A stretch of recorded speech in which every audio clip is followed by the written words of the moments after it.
One invention I'd really love to see. Some kind of time travel? The shrink ray. Where's my flying car? A toaster that's transparent? A plastic microchip. Canned sunshine. Teleporting. Why is that not a thing yet? What is the invention I can't wait for? A cure.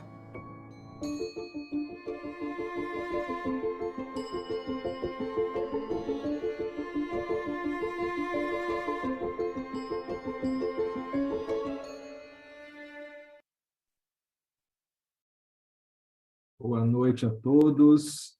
Meu nome é Fernando Nunes, sou oncologista clínico, sou membro do GONI. Hoje eu trato tumores ginecológicos, geniturinários e faço câncer de pulmão. Ginecológico é uma das minhas áreas de atuação. E hoje vamos iniciar mais um evento do GONI, um evento hoje que nosso objetivo é falar um pouco do câncer ginecológico, né, basicamente tumores de ovário e tumores de endométrio, né?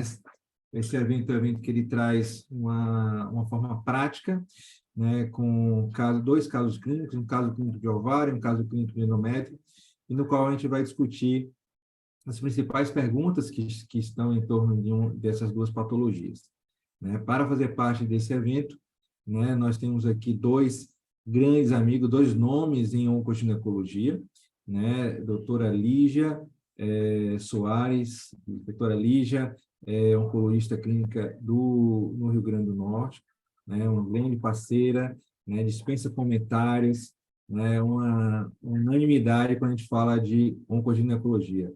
Lígia, bem-vinda, e convido aqui no outro meu lado um grande amigo, parceiro, doutor Vandré Carneiro. O Vandré, que é um cirurgião oncológico, ex-AC Camargo, hoje agora em Recife, radicado em Recife, né? Nos conhecemos há alguns anos atrás, né? Não foi no Brasil, foi nos Estados Unidos, foi o André na MD Anderson.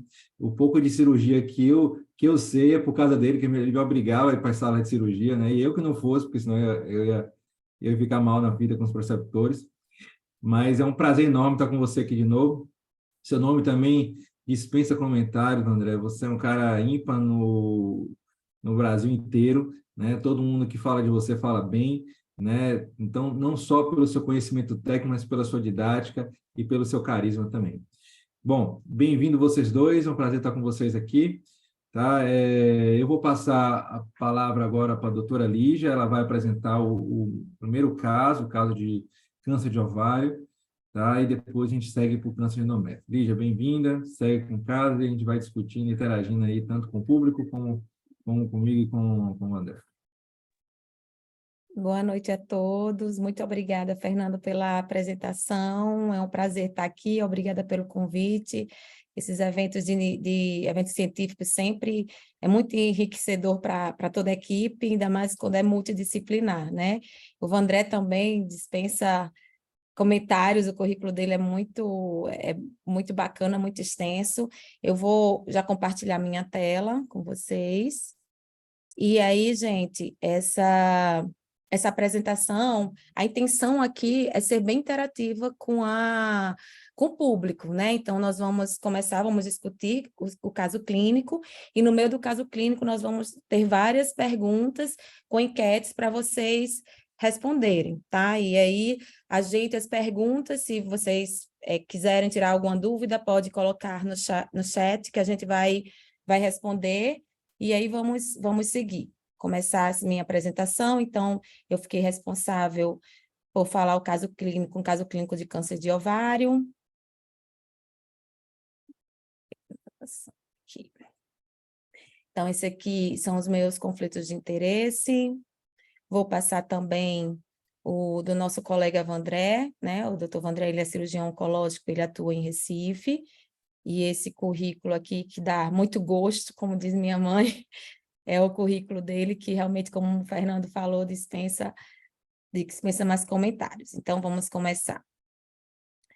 Então, essa paciente é uma paciente minha, uma paciente de 66 anos, ela é psicóloga, e como muitas pacientes com tumor de ovário, a queixa principal dela, para ela procurar um médico, foi o volume de o aumento do volume abdominal. Então, a paciente, ela disse que não sentia nada, ia mais ou menos uns 3, 6 meses, notou esse aumento do volume abdominal, e aí pensou que não fosse nada, enfim, estava ganhando peso, mas depois veio a dispneia, e quando teve a dispneia foi que ela procurou o médico, a princípio procurou o ginecologista, e aí o ginecologista adiantou o marcador tumoral dela, pediu os exames de estadiamento, ela veio com CA 125, pouco maior que 160, o CEA 1,88. O ginecologista pediu exames de imagem, que eu vou falar um pouco mais à frente, e já encaminhou para o cirurgião oncológico que fez a laparoscopia com biópsia, que também eu vou mostrar no próximo slide. De história patológica pregressa, que chama atenção, a paciente, ela tinha uma história de câncer de mama há mais ou menos 15 anos, é uma paciente que ela é daqui de Natal, mas ela morou durante 25 anos em São Paulo, então ela teve diagnóstico em São Paulo, ela não tinha nenhum relatório, nem tinha como pegar, porque ela já estava morando aqui em Natal, ela só me dizia que tinha feito a cirurgia, e ela tinha uma mastectomia realmente à direita, tinha feito a quimioterapia, e tinha feito radioterapia. Segundo ela, não precisou ficar tomando o comprimidinho, que a gente sabe que é o bloqueio hormonal, então muito provavelmente era um tumor de mama triplo negativo. E na época não tinha feito nada mais, estava só no segmento, como já fazia mais de 15 anos, ela disse que o médico, depois de 5 anos, deu alta para ela. De história social, então, nega tabagismo e etilismo. Na história familiar, chama atenção a tia paterna, segundo ela, teve tumor de mama bilateral antes dos 50 anos. E aí, essa paciente, ela foi encaminhada, então, para o cirurgião fez a laparoscopia dela, ela tinha um volume enorme, tinha muita carcinomatose peritoneal, então, ele só fez a laparoscopia só realmente para coletar material, biópsia, colocou o catéter dela e mandou para mim. Então, veio com este diagnóstico de um carcinoma seroso de alto grau metastático. Foi a biópsia do peritônio. E agora a gente vai começar a pergunta, que vai ser uma enquete interativa. Vocês vão ver na tela a pergunta. Então, é só clicar em cima que a gente já vai ter a resposta. Então, no caso de câncer epitelial de ovário de alto grau, é necessário fazer o teste germinativo para câncer hereditário? O que vocês acham? Então, quando chega uma paciente no caso dessa paciente, carcinoma seroso de alto grau, a gente já pede o teste germinativo, sim. Não precisa pedir o teste germinativo, só se o histórico familiar da paciente for fortemente positivo, ou só se a paciente solicitar, que hoje a gente tem umas pacientes assim, né? Os pacientes já chegam pedindo exame, pedindo teste, e aí o que vocês acham? A gente vai ter uns 40 segundinhos aí para responder. Quem não souber, pode, para vocês colocarem o que vocês acham. Ah, gostei. Então, no caso de um câncer epitelial, a maioria do público já pede o teste germinativo, que a gente vai falar um pouquinho a diferença do teste germinativo para o teste somático. O teste germinativo é aquele teste que a gente vai estudar o DNA da célula. Okay? Então, a grande maioria fazia o teste germinativo. E outra pergunta agora. No caso do câncer epitelial de ovário avançado, é necessário fazer o teste somático ou a pesquisa da deficiência de recombinação homóloga. Então, o teste germinativo genético é aquele que a gente estuda o DNA. Pode ser sangue, pode ser saliva, a gente vai estudar o DNA do paciente. O teste somático é aquele que a gente vai estudar o tumor. Então, o teste ele é feito na peça tumoral, na biópsia do paciente. Então, a gente vai estudar se tem alguma alteração somática, mutação somática, e avaliar também a deficiência, se o paciente tem ou não deficiência de recombinação homóloga. Então, nesse caso, o teste genético, a maioria falou que solicitaria. E o teste somático, solicitaria também? Sim, não, só se a história familiar fosse positivo, ou só se a paciente solicitasse, em relação ao somático. O que vocês fariam?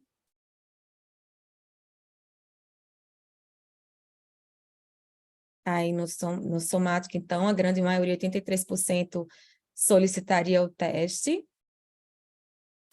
8% apenas se o histórico familiar fosse positivo. E se a paciente ficasse lá pedindo porque teve uma vizinha que o médico solicitou e ela queria saber o dela também. Então, vamos ver aqui o comentário que a gente fez. Então, por que testar o HRD? HRD é a avaliação de deficiência de recombinação homóloga. Porque esse teste, que é o teste somático, tá, gente? Ele vai identificar uma em cada 2 mulheres com câncer de ovário, ela vai ter essa deficiência. Então, metade das pacientes com câncer de ovário, um carcinoma epitelial de alto grau, vai apresentar esse teste positivo. E isso vai ajudar a gente a conduzir o planejamento terapêutico da paciente. Então, se a gente pega a amostra tumoral da paciente, esse teste do HRD, de instabilidade genômica, ele vai atingir 50% das mulheres.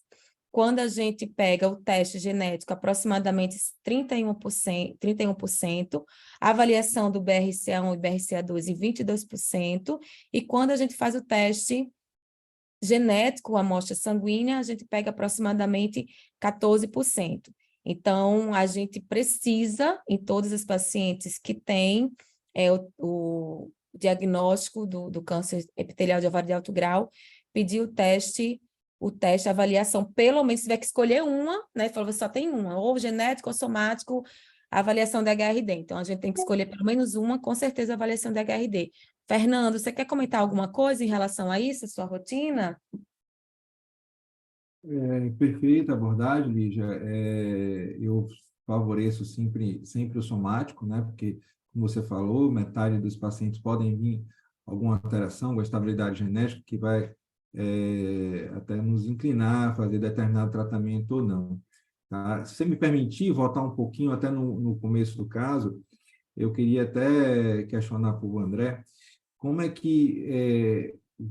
André, como é que você usa na sua prática a decisão para você apenas biopsiar, ou se você vai fazer uma cirurgia upfront, certo? Você usa algum critério para avaliação de carcinomatose peritoneal na prática? A gente vê muito isso, todo o congresso a gente vê uma discussão aí de cada um usa um critério diferente, mas como o cirurgião brasileiro oncológico, ele lida isso com as dificuldades que nós temos, tanto de exame como da laparoscopia, para estabelecer essa definição, né?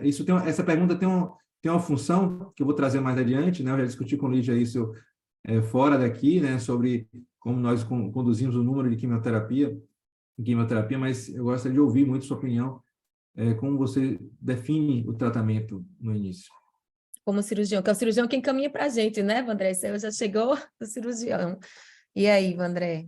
Excelente questionamento, Fernando. Acho super pertinente. E, na prática clínica, o que a gente acaba fazendo é a videolaparoscopia. Agora, tem outras ferramentas no qual a gente consegue predizer a possibilidade ou não de uma citorredução completa, que é o que a gente vislumbra a partir do momento que essa paciente vai para a cirurgia.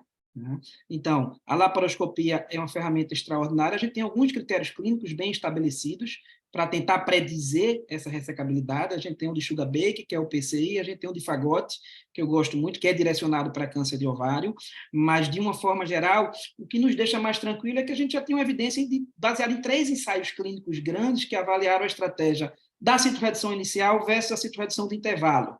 E todos os 3 estudos de não inferioridade mostraram que a citorredução de intervalo não foi inferior à citorredução inicial. Não que o tratamento sistêmico inicial seja o padrão ouro para todo mundo, não acredito que seja, mas a gente já tem essa evidência robusta baseada nesses 3 ensaios clínicos, que a partir do momento que a gente acha que não vai se conseguir essa citorredução completa, essa paciente vai para tratamento sistêmico para uma nova revelação a posteriori. Então, eu acho que a principal mensagem que ficou nesses estudos é que, se você não consegue fazer a citorredução completa, é melhor iniciar com tratamento sistêmico. Essa avaliação realmente é muito difícil, e por isso que a sua pergunta é super importante, mas, na prática, o que a gente tem feito são esses critérios que eu te falei. Agora, outra observação que eu acho super importante é que, a partir do momento que você não vai conseguir fazer a citorredução completa, é interessante que você faça um procedimento diagnóstico o menos invasivo possível, para que essa paciente já tenha performance para ser submetida a tratamento sistêmico. Daí a grande vantagem da laparoscopia. Diferente de uma laparotomia, no qual essa paciente só vai se recuperar depois de um certo tempo, a laparoscopia permite o tratamento sistêmico já de forma muito, muito, muito rápida. Você já vai ter o subsídio histológico, você já vai conseguir definir o tipo, e aí eu jogo essas pacientes para vocês fazerem um tratamento sistêmico. Então, a laparoscopia tem essa grande vantagem. Outra ferramenta que a gente acaba por utilizar, entendendo que não é o padrão ouro, mas que eu acho que tem espaço em alguns contextos, principalmente no Sistema Único de Saúde, onde a fila cirúrgica é muito grande. Se a gente está diante daquela paciente que já não tem performance para uma citorredução completa através de uma ressecção multivisceral, tá? A biópsia guiada por tomografia ou por ultrassom, para mim, também é uma ferramenta que pode ser utilizada. De forma nenhuma naquela paciente com doença restrita ao ovário, mas naquela já com carcinomatose peritoneal, principalmente quando você tem a relação do CEA e do CA-125, no qual o CA-125 é mais de 25 vezes maior do que o CEA, simplesmente se você tiver acessível à endoscopia, a coluna normal, então você já tem indícios suficientes de que essa paciente deve ter um primário epitelial de ovário, já com carcinomatose peritoneal extensa, no qual a citorredução completa não é factível, e principalmente se ela não tem um PS que tolere essa estratégia, eu acho que a biópsia percutânea é uma ferramenta, sim, que pode ser utilizada.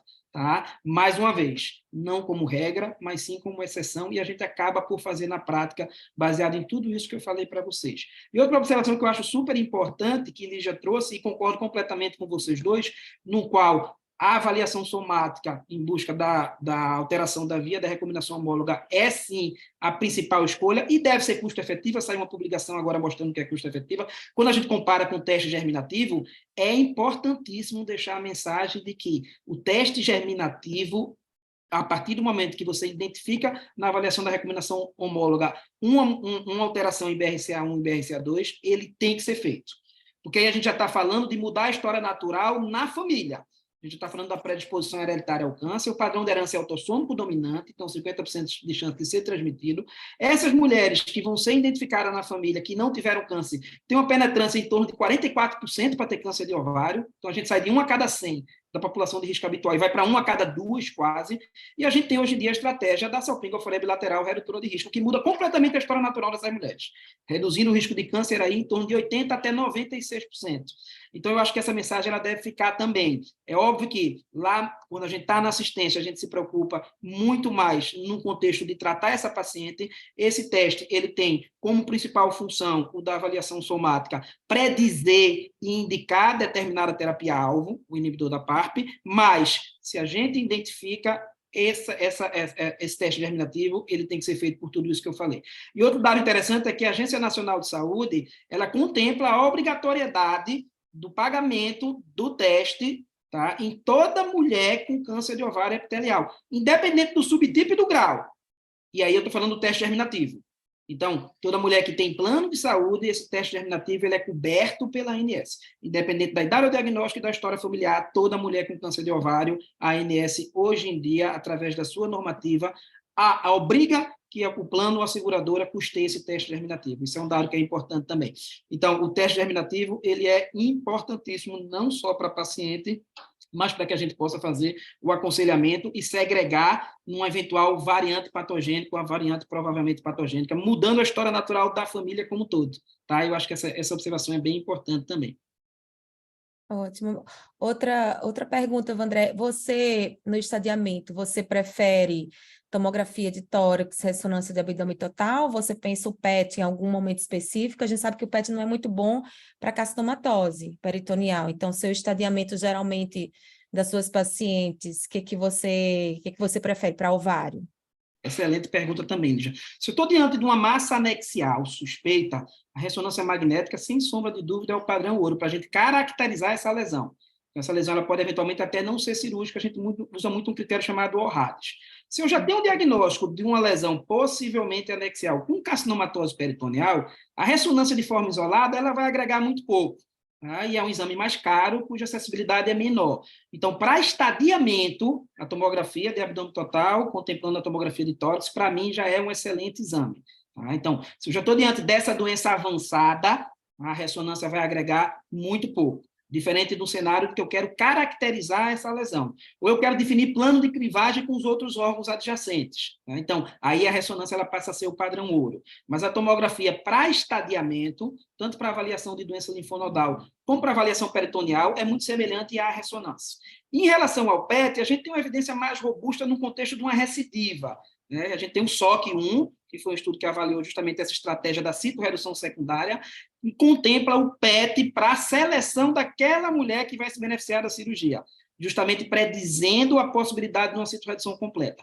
Para paciente com diagnóstico inicial, Tá? Eu não vejo uma indicação absoluta. Em alguns casos, eu acho que pode ser interessante. Existe uma situação no qual existe uma desconfiança do linfonodo cardiofrênico, que é um linfonodo que, de uma forma geral, a recomendação é que seja retirado na cirurgia, e aí o PET, às vezes, ele pode ajudar nesse contexto da identificação desse linfonodo. Mas eu desconheço qualquer evidência que mostre que o PET é realmente melhor do que a tomografia no estadiamento do câncer de ovário epitelial inicial. Tá? Então, eu não costumo fazer de rotina, não. Agora, em alguns casos, individualizando, feito eu falei, eu acho que tem espaço, sim. Mas não é, para mim, uma rotina e não deve ser mandatório para essa avaliação inicial no estadiamento dessas mulheres com câncer de ovário epitelial localmente avançado ou metastático. Ok. Então, vamos seguir. Pois é, então hoje é tranquilo, né, Vandré? Então, quando você faz o estadiamento de tomografia, é muito pouco provável a doença no início, você só fazer a laparoscopia e quando chegar, ver que tem aquela carcinomatose miliar às vezes e você fechar, isso é incomum ou não é tão incomum assim? Entendeu? Minha pergunta, faz a tomografia lá, tá tudo ok, a princípio pressão em ovário, Excelente. Excelente. aquela carcinomatose miliar, né? Aquela... Isso. Mas aí o PET não vai ajudar também, não. Não é que a tomografia é uma avaliação extraordinária, de forma nenhuma. Daí a necessidade da laparoscopia. Então, para a cavidade peritoneal, o padrão ouro é a laparoscopia. Então, a tomografia, quando comparada com o PET, como a disseminação costuma ser transcelômica, a gente está falando aqui de um primário epitelial, tá? Tanto a tomografia, quanto a ressonância, quanto o PET estão longe de ser ideais. Mas dentro das ferramentas não invasivas disponíveis atualmente, essas três, elas têm pouca diferença nesse cenário do objetivo de estadiar a cavidade peritoneal. Daí a necessidade da laparoscopia. Então, para mim, o padrão ouro continua sendo a laparoscopia, tanto para avaliação de ressecabilidade e já serve para que seja feito o diagnóstico se eventualmente você definir na não cito-redução inicial. Então, a laparoscopia continua sendo a ferramenta mais extraordinária dentre todas essas que a gente discutiu. Tá? E aí, mais uma vez, a biópsia percutânea seria como exceção, e o estadiamento por imagem pela tomografia, baseado no que a gente tem de não invasivo, eu acho que já é o estadiamento que, sem sombra de dúvida, não deixa a desejar comparado com esses outros, que são muito mais caros e que são indisponíveis na imensa maioria do nosso país, principalmente no contexto do Sistema Único de Saúde. Mas a laparoscopia é, sem sombra de dúvida, o padrão ouro para que a gente possa estadiar e, inclusive, já definir através de um subsídio histológico. E a gente costuma já congelar. Se a gente pensa em cito-redução inicial, já é interessante um patologista que tem expertise nessa área, porque pode mudar tudo para mim. A cito-redução inicial, que para ovário talvez seja o padrão ouro, se for meta do trato gastrointestinal, deixa de ser, porque essa paciente vai para o tratamento sistêmico inicial. Então, são várias nuances envolvidas, daí essa grande importância dessa discussão multidisciplinar para o primário epitelial de ovário, e é fantástico, e a necessidade desse tratamento multimodal. A grande discussão aqui é o que fazer primeiro, cirurgia, tratamento sistêmico, cirurgia, mas no contexto do controle dessa doença já avançada, que é regra, a imensa maioria dessas pacientes com primário de ovário já vão vir diagnosticada com a doença avançada, é justamente aonde encaixar cada modalidade de tratamento. E a paciente já vai sabendo disso para a cirurgia, né? Aquela angústia que só vai saber se vai conseguir operar ou não quando acordar, né? Para ela já vai só na hora que vai saber. E aí ela tem que ficar ciente disso, né? Que tudo pode acontecer, ovário.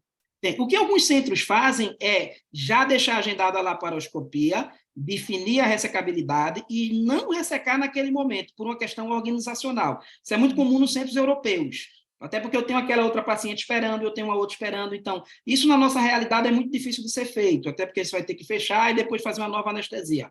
Então, e a logística é um pouco mais complexa. Mas é um racional interessante, que eu entendo. E aí a paciente ela já saberia que iria para um procedimento diagnóstico e não a ressecção propriamente dita. Mas isso não é realidade na nossa prática, tá? Tanto nos serviços públicos quanto nos serviços privados. Mas é uma estratégia interessante também. Você já fazia a laparoscopia só para isso, e aí depois, se você vai fazer a cito-redução, você programa, às vezes, até no dia seguinte, aproveitando mesmo internamento. Então, daí, mais uma vez, essa importância dessa discussão para câncer de ovário, porque sim, a gente tem várias nuances, algumas com evidência robusta e outras sem evidência tão robusta que a gente acaba por utilizar um racional que é o mais moderado para aquela situação específica. Ok, obrigada, Vandré, obrigada, Fernando. Isso aqui é só reforçando, então, o que a gente falou, se for para escolher um teste, né, se a gente só tiver um teste que seja o somático, que é esse que a gente avalia no tumor, né, não esquecendo que, pensando no germinativo, pode ser o sangue, o esfregaço bucal, essas amostras, elas são necessárias para identificar as mutações germinativas, e o que Vandré reforçou aqui, a questão do risco familiar. E o plasma, existe o teste também para detectar o DNA circulante tumoral, né? E hoje também reforçando que a gente consegue fazer esse teste, ainda consegue fazer sem custo, né? Então, a gente tem uma plataforma que as pacientes conseguem fazer sem problema nenhum. Todas as minhas pacientes de ovário fazem e nunca tive problema nenhum em fazer o teste. Isso aqui é só para mostrar como é feito esse teste de avaliação da recombinação homóloga. Então, nós fazemos 2 avaliações, né? O teste é feito com 2 avaliações. Primeira, uma das avaliações é o status de instabilidade genômica, onde ele vai avaliar a perda de heterozigose, o desequilíbrio alélico telomérico e a transição de estado de grande escala, tá? E da instabilidade, que tem um ponto de corte de 42, que a gente vai falar mais na frente. E o status de BRCA. Então, o teste somático, ele vai avaliar a instabilidade genômica e vai avaliar no tumor se existe mutação somática ou não. Não necessariamente, se tiver a mutação somática, vai ter a germinativa, mas se tiver a somática, é obrigatório fazer a germinativa também. Ok? E aqui é uma avaliação só para falar um pouquinho da causa e efeito. Então, o teste, quando a gente faz a avaliação da mutação somática, provavelmente isso é a causa de ter causado a instabilidade, e o efeito é quando já está lá os genes todos alterados com ponto de corte. E aí também essa parte eu vou falar um pouquinho na frente, que é mais fácil a avaliação de recombinação, a gente vai achar todos os pacientes que têm mutação BRCA1, BRCA2, por exemplo, obrigatoriamente vai ter o teste de instabilidade genômica positivo. Porém, a gente encontra em algumas pacientes que não têm mutação somática nem germinativa de BRCA1, BRCA2 e tem instabilidade genômica, e essa paciente, ela vai ser positiva para deficiência de recombinação homóloga e ela vai se beneficiar, sim, com os inibidores da PARP. Por isso que é importante fazer os 2 testes. E aí, voltando para a nossa enquete, nossa pergunta, então, quando que a gente solicita o teste de deficiência de recombinação homóloga? Na apresentação inicial, quando a paciente chega ao consultório lá, geralmente chega pelo cirurgião ou pelo ginecologista, né? Ao diagnóstico, quando já tem a biópsia, após a cirurgia ou após a primeira recidiva. E aí, quando que a gente solicita? Vamos participar? É só clicar em cima, gente, que a enquete gera uns 40 segundos e a gente já vai ter a resposta e vai discutir.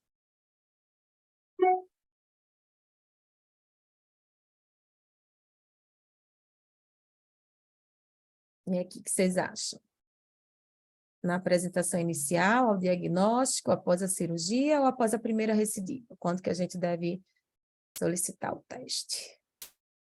Então, 27% acha que a gente, na apresentação inicial, 67% a grande maioria depois que tiver o diagnóstico fechado, e 7% depois da cirurgia. E aí, Fernando e Vandré, vocês querem comentar alguma coisa? Lígia, talvez tenha ficado dúbio em relação à avaliação inicial e diagnóstico, né? Talvez, acho que é por isso que as pessoas... Diagnóstico é suspeita diagnóstica, né? Não diagnóstico fechado histopatológico. Entendeu? Uhum. Foi essa pergunta, porque assim, a gente sabe que existem outros tipos de tumor de ovário, né? Não existe epitelial, mas tem o germinativo, tem o de tumor de célula granulosa, e aí, vamos dizer assim, na suspeita de um tumor de ovário. Tá. Já? Veja, assim, quando eu recebo um paciente com câncer de ovário, normalmente eu recebo esse paciente já diagnosticado.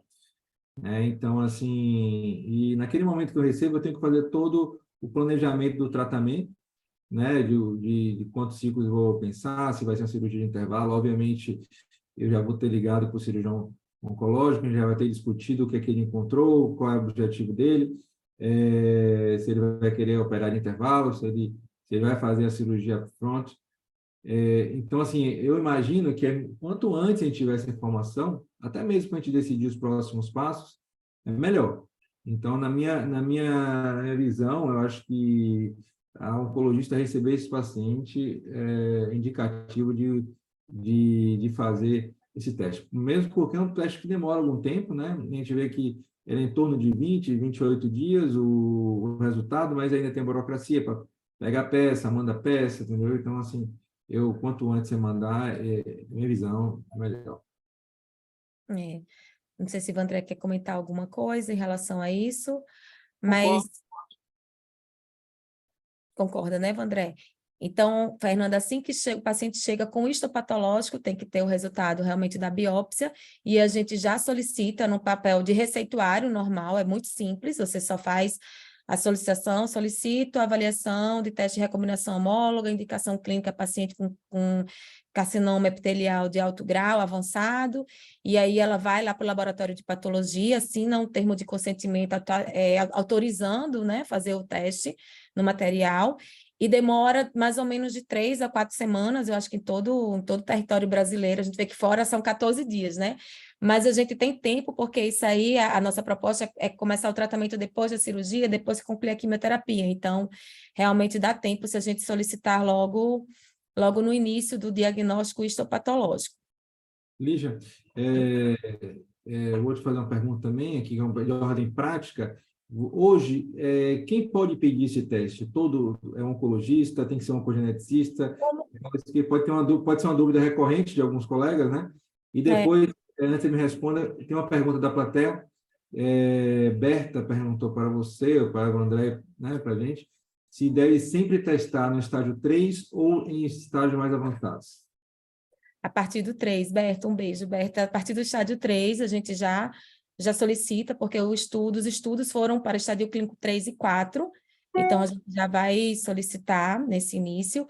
Em relação à sua pergunta, como é a indústria que está fazendo, Fernando, eu sempre solicito, mas já pedi, por exemplo, para colegas, às vezes eu não estava aqui, o cirurgião me ligou, ou que já tinha saído o diagnóstico, aí eu já falo, adianta para mim, já pede para ela ir lá e já solicita, já pedi também para o patologista, quando sai ele já me liga, paciente tua, confirmou um carcinoma seroso de alto grau, e eu já converso com ele e ele já solicita, nunca tive problema com isso, não. Para o teste germinativo, aí, Vandré, vai me ajudar, porque eu tenho muitos problemas, para ser bem sincera com você, Vandré, assim, eu solicito, mas, assim, para liberar, o plano fala que não está no rol e vai e vem, às vezes tem que colocar lá aquele DUT, aquele código, mas, assim, eu não tenho tanta facilidade para solicitar, não. Às vezes o plano pede que seja um oncogeneticista, aqui, pelo menos aqui é a nossa realidade no Rio Grande do Norte, a gente não tem muitos profissionais oncogeneticistas, então eu tenho mais dificuldade, mas para esse somático é super tranquilo, André. Fernando, o próprio patologista, quando é paciente minha, ele já sabe, ele já liga, fala, posso adiantar? Eu, por favor, pode adiantar, e nunca tive problema com isso, não. Primeiro, só retificando o que Lígia colocou, mas só associando, o teste somático para a via de recombinação homóloga a partir do estadio clínico 3. O teste germinativo para absolutamente todo mundo. Tá?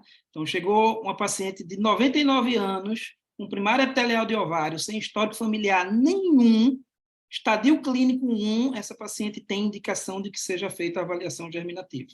Certo? E aí, Lígia, te respondendo, a normativa mudou. A normativa antigamente contemplava a obrigatoriedade do pedido de teste por um geneticista. Agora não. Agora ela contempla outras especialidades, inclusive oncologista. Mas é uma mudança recente. Então, isso aí foi incorporado recentemente à normativa. O que eu faço individualmente, eu tenho, inclusive, um parecer do Conselho Regional de Medicina, já há alguns anos, dizendo que, na verdade, essa normativa da ANS ela é arbitrária. Então, eu tenho todo um laudo já pronto, porque, de uma forma geral, é uma das áreas de atuação que eu faço, e já vai com isso. Mas é óbvio que, na prática, vai depender muito do plano. Acaba que você faz tanto que, hoje em dia, existe uma certa facilidade. Mas, assim, eu tenho todas essas ferramentas que, inclusive, eu posso disponibilizar para quem tiver o interesse. Mas, em sendo oncologista clínico, a partir dessa nova atualização, o oncologista clínico ele já entra no rol sem a necessidade de qualquer outro argumento, desde que a paciente preencha o critério clínico estabelecido pelo rol. E para câncer de ovário epitelial, o critério clínico é todo mundo, tá? Inclusive estadios clínicos iniciais. Tá bom? Entendi. Obrigada, Vandré, mas eu confesso que mesmo com essa oncologista, né? A gente sabe que está autorizado, foi atualizada a questão do rol, mas eu ainda tenho dificuldade na prática.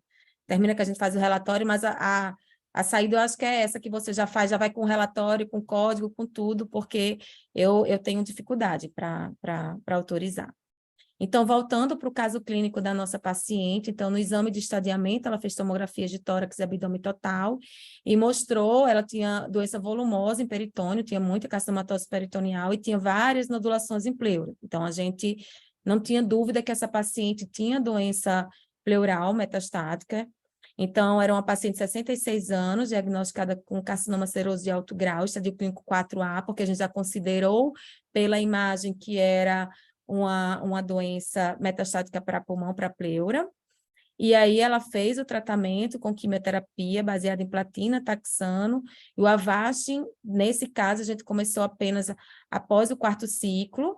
A paciente, ela tinha um ascite importante, que no caso dela só melhorou, uma experiência que eu tenho, não sei se o Fernando quer compartilhar a experiência dele também, mas as minhas pacientes, quando tem muito ascite, eu vejo uma melhora muito importante quando eu começo o antiangiogênico. Essa é uma resposta, é uma experiência que eu tenho. Então, sempre quando aquela paciente com muito volume de doença, principalmente ascite, derrame pleural, elas respondem muito bem ao antiangiogênico que eu sempre costumo acrescentar. Se o Fernando quer comentar alguma coisa? Eu concordo, Lígia. O bevacizumab, né, a gente passou algum tempo, né, questionando até a utilidade dele, né? A gente tem alguns dados mostrando que o benefício dele foi apenas sobrevida de progressão, então desestimulou muitos dos oncologistas a utilizar ele na sua prática, né? Eu acho que até dados que você vai discutir à frente, com dados do Paola, vieram a gente prescrever mais o bevacizumab, mas sem dúvida, né, o antiangiogênico, ele também tem uma função aí, né, de diminuir a ascite. Concordo com você, é uma das indicações que eu usava até antes mesmo da vinda do Paola. Eu também gosto, e você vê que não aumenta a toxicidade, né? Então é bem tranquilo. Então, outra enquete agora, gente, vamos lá. Se a citologia oncótica do líquido pleural, ela é obrigatória quando a paciente apresenta derrame pleural ao diagnóstico, a gente sempre deve fazer, sim, não, depende das características da pleura pelo exame de imagem, ou sim apenas se a paciente apresentar algum sintoma respiratório. No caso, essa paciente, ela tinha muita dispneia por causa do derrame pleural que ela tinha. E aí, o que a gente vai fazer? Sempre faz a citologia, depende do exame de imagem, nunca faz. Vamos ver o que o pessoal acha.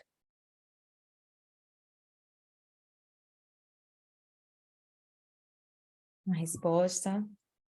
Não sei se... Cadê a resposta? Sim, sempre faz a citologia, 69% acha. Depende das características do exame de imagem e não precisa fazer. E aí, Fernando, o que é que você acha? A gente sabe que assim, tem o que está na literatura, que é academicamente correto, e tem a nossa prática, né? Então, são coisas, às vezes, tem coisas que não batem, né? Então, a gente tem que meio que adaptar a nossa situação de acordo com a paciente, o lugar onde ela mora, onde é que ela está, enfim. A questão do plano autorizar, mas fala a sua prática, que eu vou falar o que eu fiz com a minha. Então, eu acho que assim, tem algumas dicas que a gente pode levar em consideração, né? O formato do derrame, né? Se é um derrame com características neoplásicas, ou seja, não é uma paciente, é um derrame volumoso, moderado a volumoso, né? Com possíveis implantes pleurais, nodulações pleurais, acho que não tem dúvida. A gente tem que impulsionar, né? Até para comprovar. Né? Aqueles derrames laminares, né, que o paciente é cardiopata, né, às vezes bilateral ou tão unilateral, no qual existe uma suspeita de ter outra etiologia para aquele derrame, e aí eu me questiono se vale a pena ou não, né, depende da performance do paciente. Mas eu levo em conta a suspeição clínica, viu? Eu vou ser muito sincero, sim, na pergunta, mas assim, eu não falo todo mundo, não. Tem uns para buscar. Tá, eu quero saber, Vandré, você como cirurgião, porque a gente já está pensando aqui se ela precisar de uma possível cirurgia. O que você acha? Comenta aí para a gente, Vandré, em relação a isso. Eu concordo plenamente com o que o Fernando falou. Eu concordo plenamente com ambos. Eu acho que, do ponto de vista acadêmico, se a gente for muito ortodoxo, a gente só vai poder caracterizar essa paciente como estadio clínico 4A se ela tiver citologia positiva. Mas, se for um procedimento invasivo que não vai mudar a minha conduta, como me parece ser o caso, eu não vejo absolutamente nenhum sentido. Agora, se está diante de uma paciente que vai precisar fazer uma toracocentese de alívio, aí também, para mim, essa paciente ela tem que ser submetida à avaliação da citologia oncótica desse líquido, porque é outra história. Mas se fazer exclusivamente para caracterizar ou não o estadiamento 4A, eu não vejo sentido. Algumas escolas defendem que sejam feitos, não somente a citologia, mas que seja esvaziado esse líquido, para que aí sim você possa fazer uma tomografia que vai passar a dar mais detalhes da pleura propriamente dita. Então, uma coisa é a carcinomatose pleural, outra coisa é o derrame pleural com citologia positiva. E aí, para mim, isso pode mudar a conduta.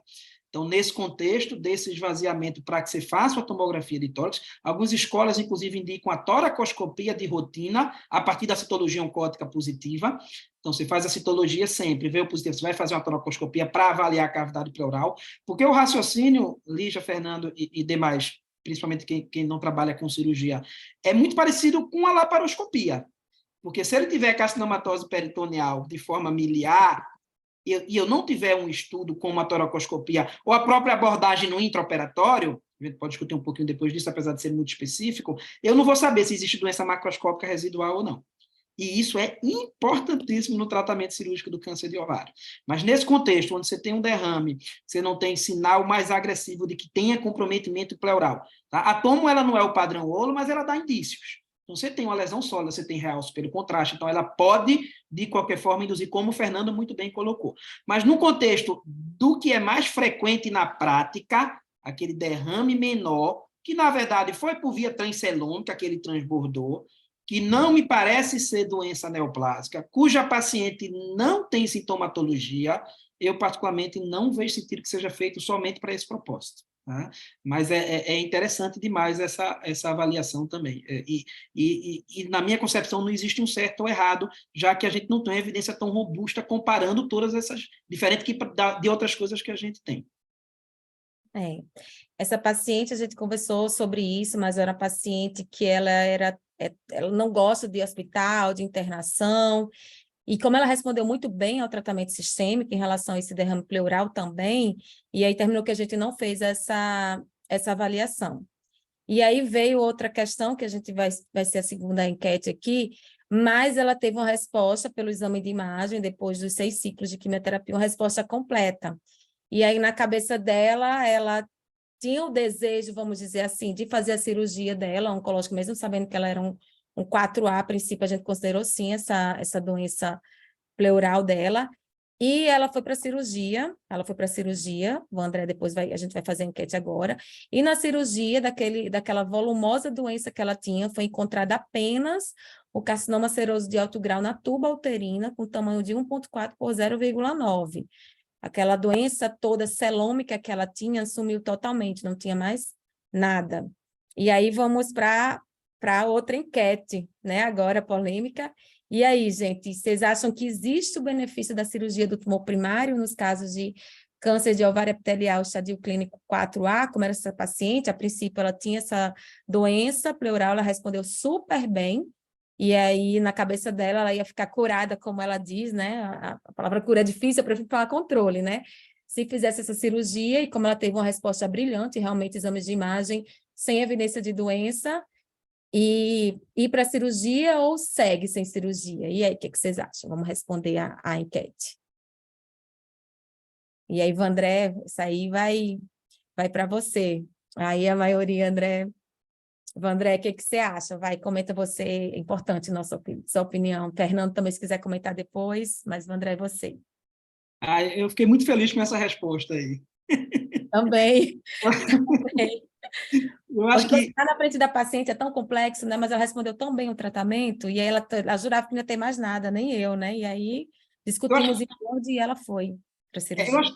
Eu acho que para essa estratégia a gente já tem uma evidência interessante, né? A gente tem vários estudos retrospectivos, tem uma casuística bem legal do Memória, que inclusive compara, baseado nas séries históricas, com o tratamento cirúrgico atual, e evidencia um ganho de sobrevida global e sobrevida livre de progressão a partir do momento que você acrescenta a radicalidade da cirurgia nessas pacientes, e pacientes de estadio clínico 4 foram contemplados nessa casuística. A gente tem, como eu falei, 3 grandes estudos, 3 ensaios clínicos. O primeiro é o EORTC, que foi do Vergot, foi publicado no New England, acho que em 2010. Seguiu-se o COROS, que é do grupo do Reino Unido, e, posteriormente, o Scorpion, que foi coordenado por Ana Fagotti, na Itália, avaliando essa estratégia de cirurgia inicial versus cirurgia de intervalo, e todos os estudos contemplaram o estadio clínico 4. O de Vergot em torno de 20%, o COROS em torno de 25%, e o de Fagotti, que é o Scorpion, um pouco menos, em torno de 12%, mas foram pacientes que foram recrutados para o estudo também. Então, de forma nenhuma, tá, paciente para primária epitelial de ovário, estadio clínico 4A, e eu digo mais, estadio clínico 4B também. A gente tem, por exemplo, linfonodo inguinal, que antigamente era 3C, hoje em dia é 4B. A própria doença pleural, que é 4B, talvez seja um indício de que iniciar com tratamento sistêmico seja mais razoável, mas não contraindica a citorredução, certo? Então, de antemão, eu acho que essas pacientes com primário de ovário, mesmo metastático, elas se beneficiam sim da citorredução completa, desde que seja atingida essa citorredução completa. E desde que essa paciente ela tenha condições de ser submetida a tratamento sistêmico também. Né? Mais uma vez, o tratamento ele é multimodal, a discussão mais é qual tratamento se iniciar e qual se fazer de forma subsequente, mas a cirurgia tem seu papel sim, a não ser que ela progrida de doença na vigência do tratamento sistêmico, aí já muda completamente o raciocínio. Estão me ouvindo? Eu acho que caiu. Ouvindo bem, doutor. Acho que a doutora Lígia que... Eu acho que foi Lígia que caiu, né? Não sei se Fernando está ouvindo. Fernando está ouvindo? Estou ouvindo, estou ouvindo. A Lígia deve ter um probleminha, deve ter tido um probleminha técnico lá. Mas, enfim, eu acho que é isso. Para o primário de ovário, mesmo estadio clínico 4, a discussão é que estratégia iniciar. Ou então, é óbvio que se ela progredir na vigência do tratamento sistêmico, se ela já for caracterizada como platino refratário ou resistente, enfim, aí é um outro contexto. Mas para esse primário epitelial, principalmente o seroso de alto grau, que foi o subgrupo populacional mais contemplado em todos esses ensaios clínicos que eu falei, eu não tenho absolutamente nenhuma dúvida de que a cirurgia tem sim seu papel, desde que seja preenchido tudo isso que eu falei. Tá? Tem um papel, inclusive, no resgate, a depender da seleção dos casos, através de uma citorredução secundária, a gente também já tem evidência corroborando com esse racional, mas aí já foge um pouquinho da discussão, que é a discussão desse tratamento inicial. Tá? E é interessante, porque você vê no histológico, veio doença na trompa, e não veio doença em outro local. A gente cada vez mais acredita que esse primário epitelial seroso de alto grau seja originário da trompa, né? Então, esse é um dado interessante. Oi, Lígia, é que tu caiu, não foi? Tá desligado o microfone. Desculpa, eu caí, André, na melhor parte da discussão eu caí tudo. Acabou minha bateria, eu nem vi, estava a discussão tão boa que eu não vi que estava acabando a bateria. Estou achando que você saiu para não ver as besteiras que eu estava falando. Nada, eu estava gostando do que você estava falando, que eu super concordo com você. E aí caiu tudo aqui. Tá, mas é isso, eu acho que sim, tem seu papel muito bem estabelecido. Hoje em dia a gente já tem evidência de que, desde que seja factível essa citorredução completa, e hoje em dia a gente já discute citorredução completa, não é mais aquela definição de citorredução ótima com doença residual menor do que 1 centímetro, é realmente a ausência de doença macroscópica residual. A gente sabe que existe um impacto nos desfechos oncológicos quando a gente consegue essa radicalidade, e o fato dela ter doença na pleura, mesmo que seja macroscópica, e aí eu diria que até mesmo assim, se a gente consegue fazer a citorredução, eu acredito que a cirurgia ela não deve ser contraindicada de forma nenhuma. A não ser se você tivesse iniciado o tratamento sistêmico, ela tivesse progredido na vigência de tratamento sistêmico, aí já é outra história. Aí a gente já está com um perfil de pacientes cuja cirurgia não vai trazer nenhum ganho no que diz respeito aos desfechos não oncológicos, vai ficar reservada para uma paliação. Mas isso não é a regra para o primário epitelial seroso de alto grau. Muito pelo contrário, a imensa maioria vai responder de forma extraordinária, como foi o caso da sua paciente.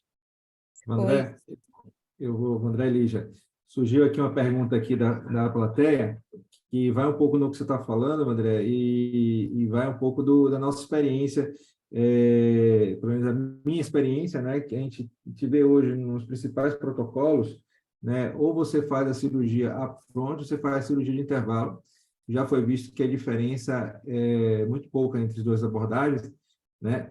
Mas o que a gente vê muito na prática é a cirurgia pós 6 ciclos de químio, né? Primeiro porque o paciente às vezes não estadia no momento correto, vai só estadiar depois do 4º ciclo, né? Ou o paciente tem uma dificuldade de operar, porque até mesmo pensando no bevacizumab depois, a gente sabe hoje que dentro do protocolo Paola, como o Lígia colocou bem nesse caso, a gente tem que fazer pelo menos 2 ciclos de bevacizumab para entrar no protocolo. Então, percebam que a gente está aqui lidando com a realidade, né, que talvez não se encaixe nesse protocolo, mas é o nosso contexto atual. E a pergunta do Matheus Viana, se há diferença livre no tempo de doença ou sobrevida entre a citorredução de intervalo versus a citorredução após 6 sessões de QT, que é um protocolo sugerido por Dr. Pedro Ramírez, que você conhece bem, André. Excelente pergunta, Matheus. Muito boa pergunta, né?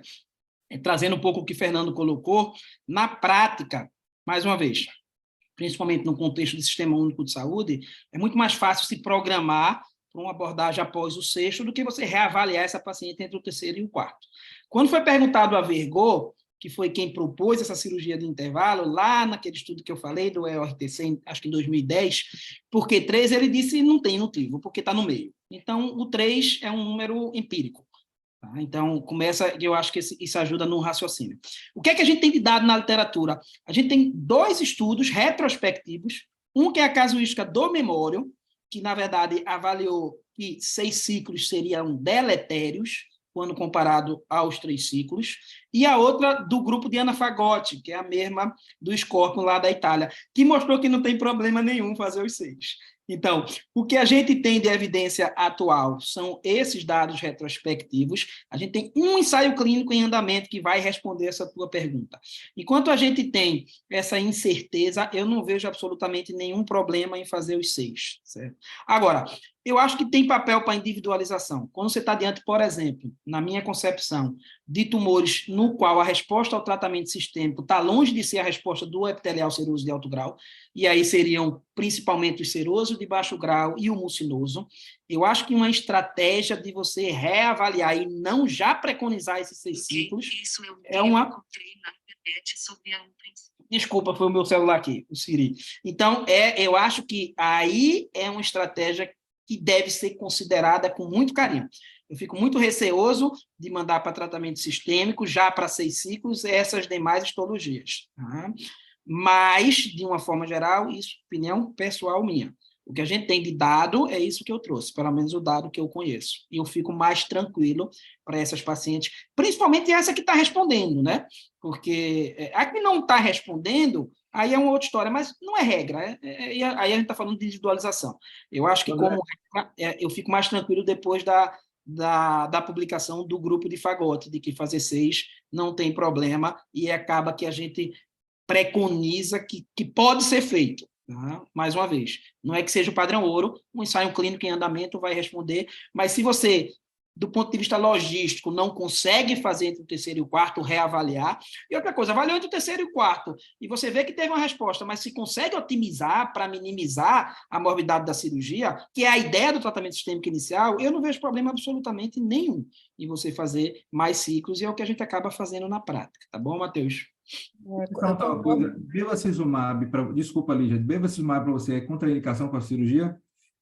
De forma nenhuma. O que a gente tem que dar é aquele tempo maior, né? De 6 a 8 semanas, em vez de dar aquelas 4 semanas clássicas, mas não contraindica de forma nenhuma. O receio do bevacizumab, que para o primário epitelial de ovário, eu queria até ouvir a experiência de vocês, não me parece uma coisa comum, apesar de ter carcinomatose peritoneal, são as complicações de sangramento e perfuração, né, que a gente tem descrito. Para câncer coloretal, de uma forma geral, eu acho que passa a ser mais frequente. Então, ou então, por exemplo, para colo de útero irradiado.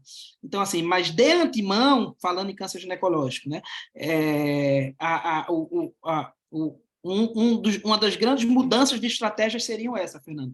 Mas e outra coisa é que, assim, o carbotaxol, ele já é extraordinário como resposta, né? Porque é outra discussão que eu tive. E será que vai ter espaço do inibidor da PARP como neoadjuvância?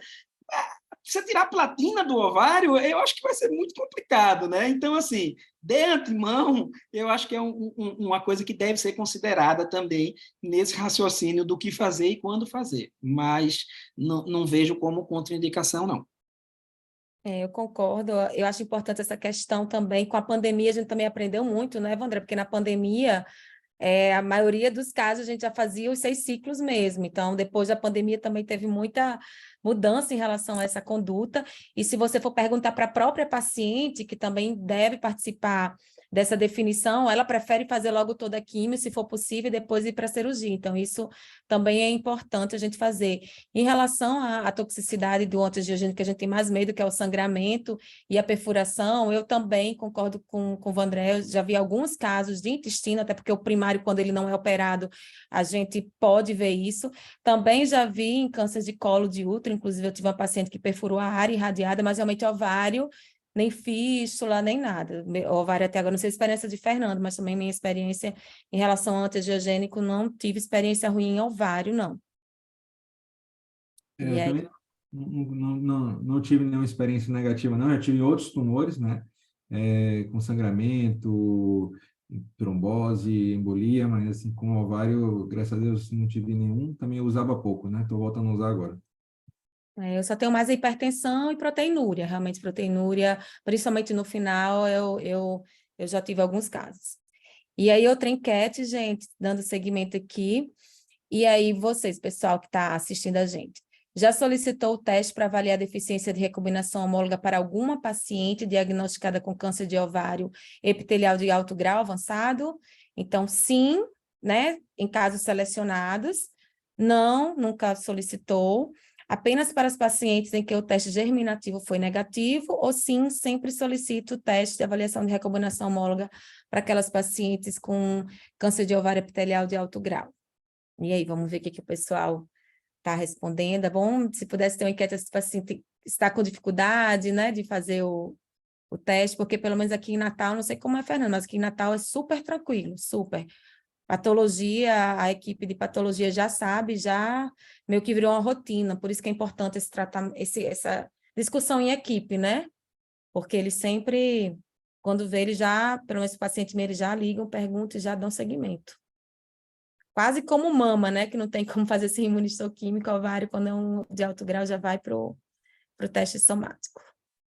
Ótimo, olha a resposta, então.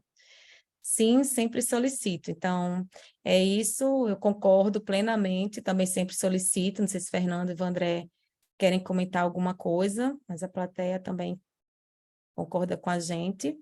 E aí, eu estou compartilhando com vocês, então, o teste da minha paciente. Então, ela fez o Myriad My Choice, né? Então, ela fez o primeiro teste dela, quando ela chegou para mim, eu solicitei.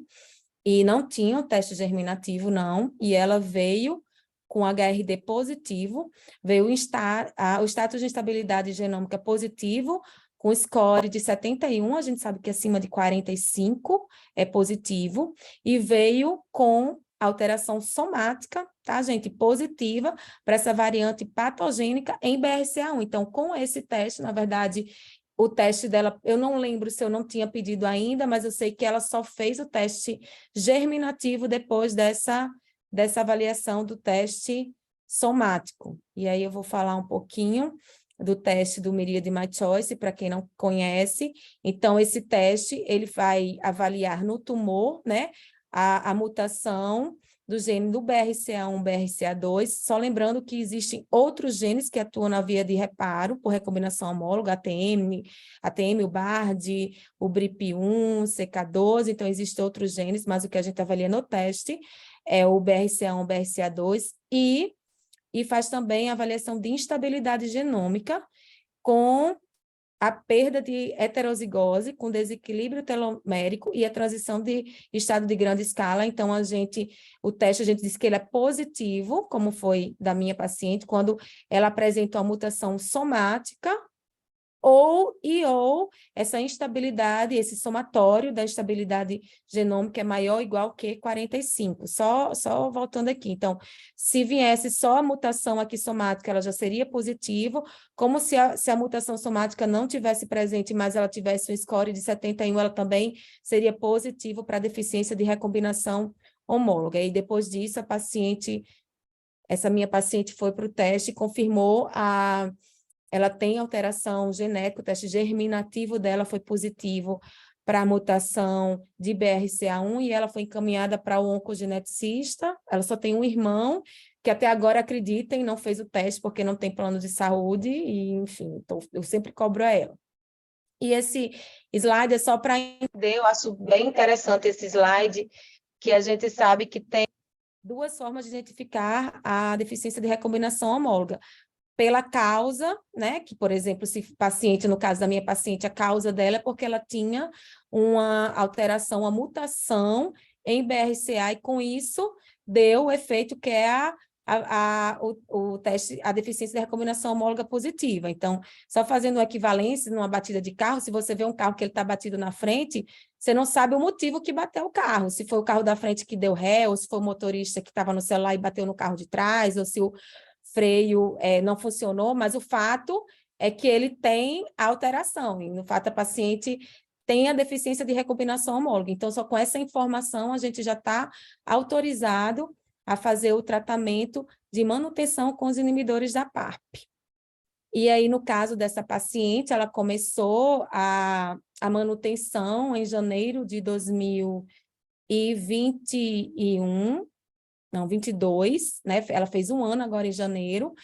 Ela fez aos moldes. E aí vem outra questão, que eu não lembro nem se eu botei na enquete. Como ela tem mutação germinativa, se a gente faria a manutenção com o antiangiogênico e com o inibidor de PARP, ou se a gente faz baseado no Paola, né? Os moldes do Paola, já que ela fez na quimioterapia dela com o antiangiogênico, ou se a gente tem o solo, que autoriza a paciente com mutação germinativa ou somática, fazer só o inibidor da PARP sem o antiangiogênico. Como eu sou muito acadêmica, eu fiz, de acordo aos moldes do Paola, eu fiz a manutenção com antiangiogênico e com o inibidor da PARP. A paciente, ela teve toxicidade, ela teve hipertensão e proteinúria no final de difícil controle, e aí, como ela era mutável, eu não tive peso nenhum na consciência em deixar só ela com o inibidor da PARP.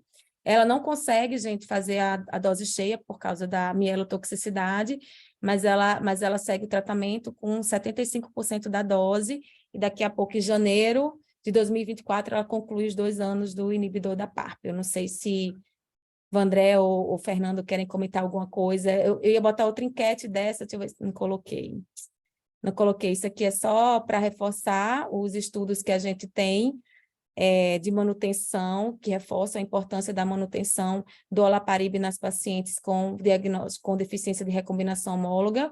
Então, o primeiro estudo, que é lindo de se ver, que é o solo. Então, toda paciente com câncer de ovário avançado, a partir do estadio clínico 3, e o 3 e o 4, independente do resultado cirúrgico, viu, André, se for cirurgia ótima ou subótima, ela tendo a mutação germinativa ou somática, ela vai para a quimioterapia e faz a manutenção com olaparib. E o outro estudo é o Paola, que é para os pacientes também com câncer de ovário avançado, estadio clínico 3 ou 4, também independente do resultado da cirurgia, se foi ótima ou subótima, ela pode ter ou não mutação do BRCA, sendo que é obrigatório a deficiência de recombinação homóloga. O paciente tem que ter, a gente viu uma atualização da ESMO, inclusive, que as pacientes que era negativo para deficiência de recombinação homóloga, a combinação com o inibidor da PARP foi deletéria, inclusive em bula no Brasil, é exigido, até pedimos para essa semana para a paciente, e a auditora me ligou pedindo a avaliação de recombinação homóloga dela para poder liberar a manutenção com antiangiogênico e inibidor da PARP aos moldes do Paola. E aí eu não sei, quero perguntar para o Fernando o que é que ele acha disso. É uma discussão se ele, depois do resultado germinativo dela positivo, faria só o inibidor da PARP, ou se já que ela tinha feito na quimioterapia o antiangiogênico aos moldes do Paola, porque a gente sabe que tem uma discussão grande, ele só faria ele faria os dois, né? O que você faria, Fernando? Lígia, essa é uma pergunta importante, uma pergunta recorrente que a gente tem né, no mundo da oncologia, principalmente para quem faz oncoginecologia, né? Eu vou te confessar que com os dados recentes de atualização do solo, né, de 5 anos, né, se não me... 5, 7 anos, né? 7 anos. Fiquei bem convencido de que o paciente com BRCA1 e 2 mutados, o olaparib isoladamente, ele é mais do que suficiente. Tá? Eu não vejo a utilização do bevacizumab como um grande agregador para esses pacientes, né? Que eu já penso diferente nos pacientes que não têm BRCA1 e 2 mutado, mas é HRD positivo. Então, esses pacientes eu realmente dou uma forçada para a utilização do bevacizumab mais o olaparib, certo? Mas no paciente BRCA1 e 2 mutado, minha vontade é de ir só, mesmo porque, né, você não tem que ficar trazendo o paciente a cada 21 dias na clínica para tomar nada infusional, né, só comprimido, o paciente vai para casa, você pode fazer uma escala de acompanhamento um pouco mais larga para esses pacientes, intercalar com videoconferência. Então, eu acho que fica mais vantajoso para o paciente nesse cenário. É isso. Eu ia botar a enquete disso e terminou que eu esqueci de botar. Mas a paciente está ótima. Isso aqui, eu gosto muito dessa frase dele, de Einstein, que ele fala que o único homem que está isento de erros é aquele que não arrisca acertar, né? Por isso que é importante essa discussão, a gente sempre tenta acertar, às vezes erra, às vezes acerta errando, né? Mas é importante, eu acho que o recado é essa discussão, né, multidisciplinar, com o cirurgião, com o ginecologista, com o patologista, com o radiologista, para a gente poder tratar melhor nossas pacientes. Então, vou encerrando por aqui minha apresentação, agradecendo a todo mundo, e agora segue Fernando, né, Fernando? Com endométrio. Isso, obrigado, Lígia. A gente passou um pouquinho do tempo, vou tentar correr um pouco mais no endométrio, tá? Mas com certeza a gente vai fazer em tempo. Deixa eu só fazer uma observação rapidinho, Fernando, enquanto tu coloca os slides, que eu acho que é Claro. super importante, até porque o público é predominantemente do profissional que trabalha em oncologia. A gente está tendo uma popularização gigantesca da acessibilidade da avaliação de mutação somática em todos os cenários dentro da oncologia. Tá? E aí é importante dizer que, a partir do momento que você identifica uma mutação deletéria em BRCA1 ou BRCA2, ou nos genes associados à LINCH, MLH1, MSH2, MSH6, PMS2 e EPCAM, esse indivíduo ele tem indicação absoluta de ser submetido ao teste germinativo. Tá? Então, tem um câncer de vesícula biliar, tem mutação somática, nesses genes que eu falei, é mandatório fazer a pesquisa germinativa. Tá? Então, isso eu acho que é uma mensagem muito importante. Diferente de outros contextos, a gente tem, por exemplo, TP53, que está associado na carcinogênese diversa, já é muito comum a mutação somática. Então, para esses casos, você não vai testar todo mundo, você vai levar em consideração a frequência alélica, você pode ter uma mutação já descrita como germinativa, como a R337H, que é a mutação de efeito fundador, né, da população portuguesa que veio para cá, para o sul e para o sudeste. Para APC é muito frequente, para câncer coloretal você vai ter em 80% dos casos, e aí você vai individualizar, teve câncer abaixo dos 30 anos, ou tem hipótese, você vai testar. Mas para BRCA1 e BRCA2, pessoal, e para LINCH, é absolutamente todo mundo. Então, você fez a pesquisa, fez um painel somático, identificou, esqueça qualquer outra coisa, esse paciente ele tem que ser submetido à pesquisa de mutação germinativa, tá bom? Então, era só para complementar. Parabéns, muito boa apresentação, Lígia, e vamos embora. Obrigado. Perfeito. Vamos agora seguindo com o tumor de endométrio, vamos ser um pouco mais rápido, aqui esse meu slide conflito de interesse. Eu já começo logo, sem perder tempo. É uma paciente de 70 anos, com hipertensão, que abriu quadro com sangramento vaginal, ela se queixava disso há 2 meses, fez um toque vaginal com o terço superior da vagina bastante endurecido, fixo, não móvel, provavelmente uma tumoração. O paciente foi submetido a uma ressonância de pelve. Essa ressonância de pelve, como vocês podem ver, que a figura não está tão boa para visualizar, mas tinha uma lesão de aproximadamente 5,6 centímetros na cavidade endometrial, ocupava quase 75% da sua cavidade, como vocês podem ver nessas figuras aqui. Né? Havia também linfonodos aumentados em cadeias ilíacas externas, internas, e também sendo bilateral. A tomografia do tórax dela não mostrava nada. A primeira discussão foi que nós, com esse volume enorme de doença locorregional, pensamos em pedir um PET para ela. No PET, comprovou essa lesão, tanto linfonodal como uma lesão primária extensa, né, e veio uma linfonodomegalia supraclavicular esquerda, que media mais ou menos 1,7 centímetros, e o SUV 10,4. Interessante que na tomografia de tórax não mostrava essa lesão. Bom, nesse momento, né, esse paciente foi encaminhado para fazer estereoscopia com biópsia, veio um adenocarcinoma uterino, né, do padrão endometrioide. Ela tinha um CA-125 nesse momento de 2.567, foi pedido posteriormente a instabilidade microsatélite que veio negativo. Essa paciente era proficiente. E aqui eu trago a primeira enquete, né? Quando a gente pensa em biomarcadores para câncer de endométrio, existe algum biomarcador que vocês pedem regularmente? PDL1, a própria estabilidade microsatélite que eu acabei de falar aqui, né? Esse mesmo teste associado à avaliação com o oncogeneticista, pede um teste mais amplo, como Foundation Medicine, ou outro qualquer, NGS, que existem hoje uma disseminação de testes em diversos laboratórios do Brasil afora, ou ainda pede o N-Track, né? Votem, temos, como Lígia falou mais cedo, temos 40 segundos para vocês votarem. Faltou uma musiquinha agora, não foi, Lígia? Isso, a musiquinha, isso que a gente sente falta, né, das aulas. Se quiserem botar um Está Spotify... apresentando, devia cantar.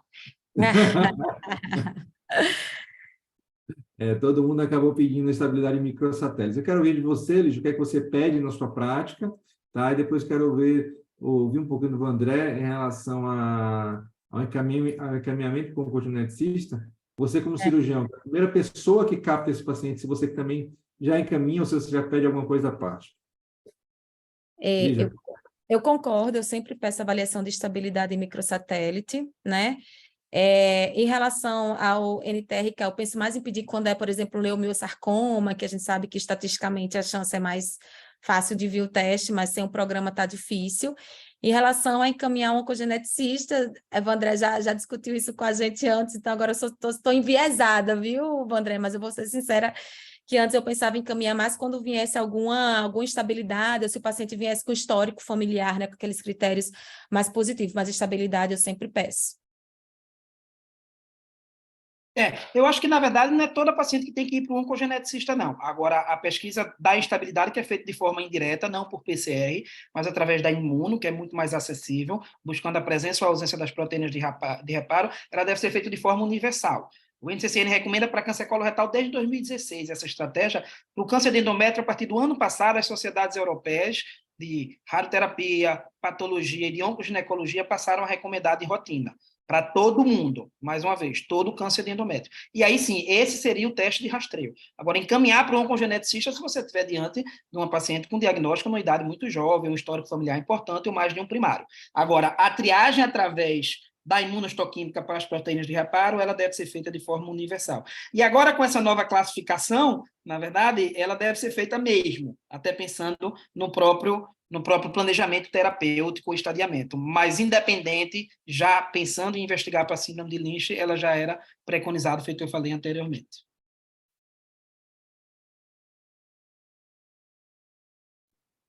Deu uma travada aqui no meu...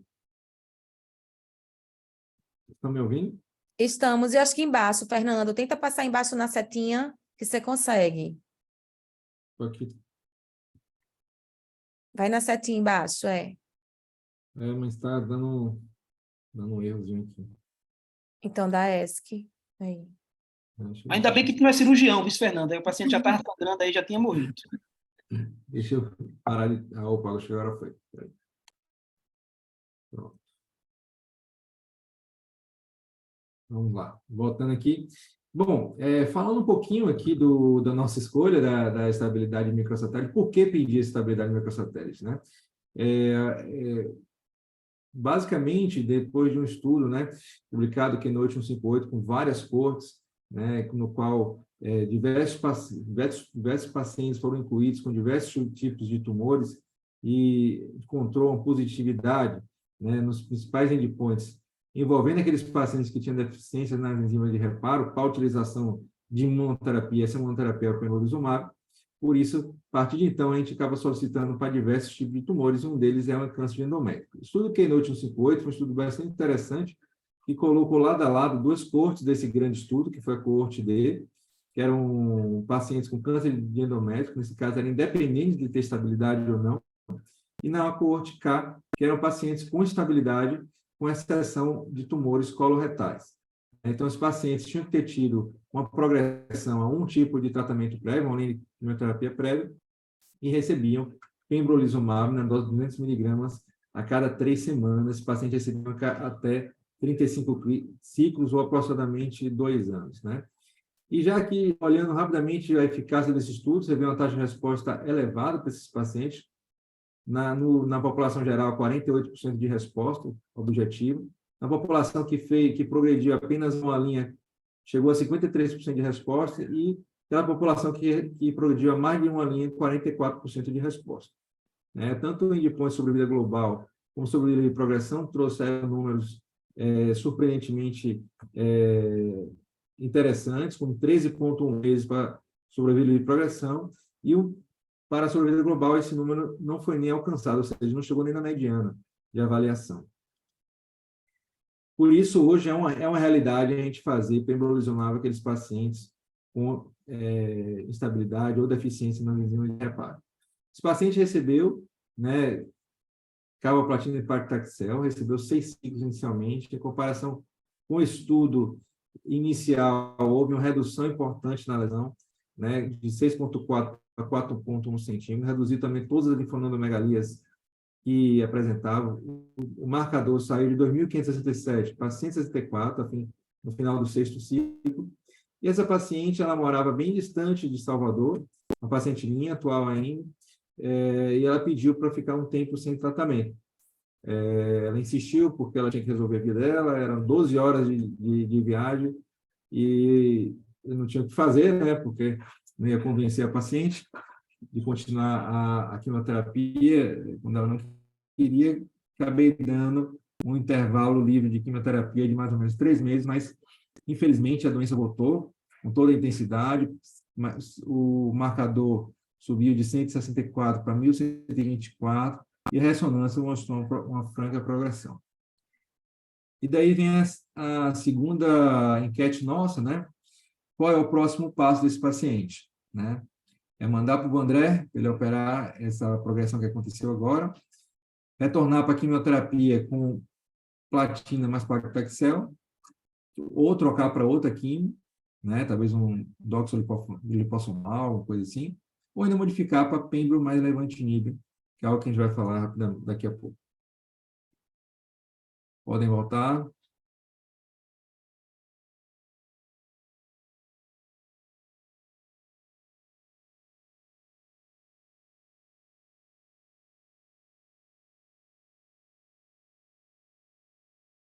Lídia, a pergunta vai para você primeiro, hein? Olha aí, viu? Rapaz, o André tem moral, viu, bicho? Que é isso? Lígia, primeiro, se você fosse optar por tratamento sistêmico, né, que tratamento você optaria? Você voltaria à platina mais paclitaxel, uma vez que o paciente não teve toxicidade alta e estava tendo resposta, ou você já iria direto para uma segunda opção, que é super razoável, de pembro mais lima? Então, depende, eu sempre avalio isso, a toxicidade da paciente, a resposta e o tempo que ela demorou para progredir, né? Então, eu sempre faço essa avaliação, a paciente tolerou bem, tá mais de 3, 6 meses, a doença segurou, e aí eu sempre discuto também com minha paciente, sabe, Fernando? Porque eu acho importante essa questão logística da paciente. E aí, para a gente ver, mas se ela tivesse progredido há mais de 3, 6 meses, tivesse tolerado bem com resposta, poderia voltar, e se ela tivesse uma doença localizada, também poderia discutir. Eu acho que as duas coisas que foi da enquete, acho que a gente vai ter meio que um certo ou errado, as duas coisas estariam certas. Eu gosto sempre de avaliar o comportamento biológico da doença, sabe? Antes de encaminhar para a Vandré, para o cirurgião, eu gosto sempre de ver como é que ela vai evoluir nesses meses, mais um pouco da quimioterapia. Poderia até voltar, encaminhar depois, mas eu sempre gosto de avaliar esse comportamento biológico da doença. para mandar para Vandré. O André vai seguir a resposta agora, André. André, que você se anima de operar um paciente nesse cenário de câncer endométrio, né? Para todo paciente que você dedica, só para aqueles pacientes estágio 3, estágio 4, você vislumbra operar algum tipo de paciente. E antes de você responder, só vou dar um recado para o público que está assistindo, que votem, pessoal. É anônimo, ninguém já está sabendo a resposta de ninguém, não. A gente tem aqui 50 pessoas assistindo, então estamos com poucas respostas na enquete. Não significa que vocês estão envergonhados de responder, mas ninguém está aqui olhando, não, quem respondeu isso ou aquilo, não, viu? André. Tá, então vamos lá. O que a gente tem de evidência do benefício da cirurgia nesse contexto de um primário de endométrio metastático é bem diferente do que a gente discutiu no caso anterior para ovário. A paciente com a doença inicial, que é a regra, diferente do ovário, na verdade, endométrio, a doença inicial é muito mais comum, porque a sintomatologia costuma acontecer de forma precoce e o comportamento da doença costuma ser indolente. Então, a cirurgia, sem sombra de dúvida, na imensa maioria dos casos, vai ser o carro-chefe do tratamento dessas mulheres. É bem diferente do que a gente tem aqui, que é exatamente o que ele já acabou de falar. O comportamento biológico da doença já está se mostrando. Então, a gente já está diante de uma paciente com doença metastática à distância, considerando que esse linfonodo seja positivo. Eu acho que o que foi considerado, e depois a gente vai ver pela resposta que me parece que já é uma doença metastática à distância. A cirurgia ela fica basicamente reservada para um contexto paliativo.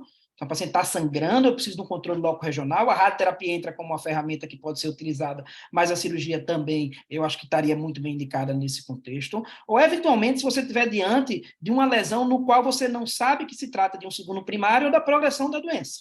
Então, a paciente tem uma resposta extraordinária, mas tem uma lesão em um outro sítio que está crescendo e que não está respondendo, e aí que pode mudar completamente tanto o seu raciocínio clínico como o seu planejamento terapêutico. Então, eu acho que nesse cenário do câncer de endométrio metastático, em alguns pacientes muito bem selecionados, a gente não tem nenhum estudo prospectivo, mas a gente tem, inclusive, uma revisão sistemática com meta-análise, mas tudo retrospectivo, então a gente vai ter o viés da seleção.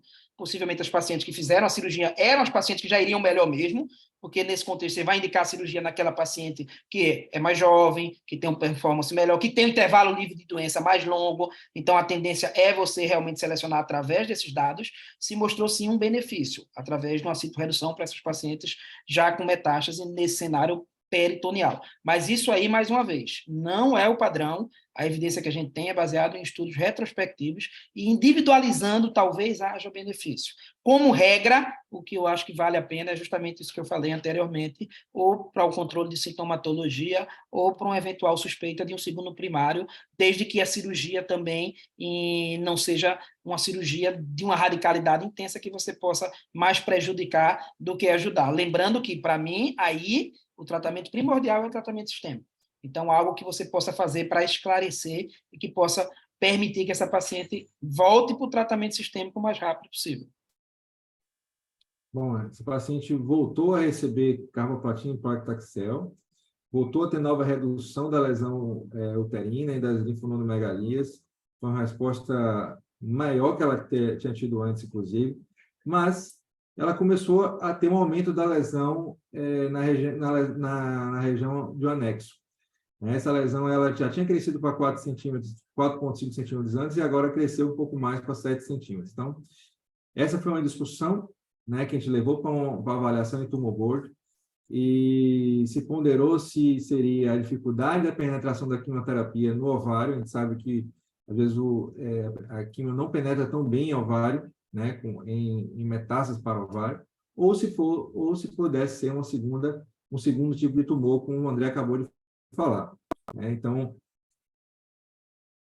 essa paciente, a gente tem essa dúvida agora, se a gente muda o tratamento sistêmico por causa dessa resposta mista que ela está tendo, se a gente indica uma cirurgia, né, ou se a gente continua com o tratamento que a gente está acreditando que está resolvendo, e aquela lesão no ovário é uma outra coisa. Vamos voltar, pessoal. Sem timidez, pessoal. Sem timidez. É anônimo.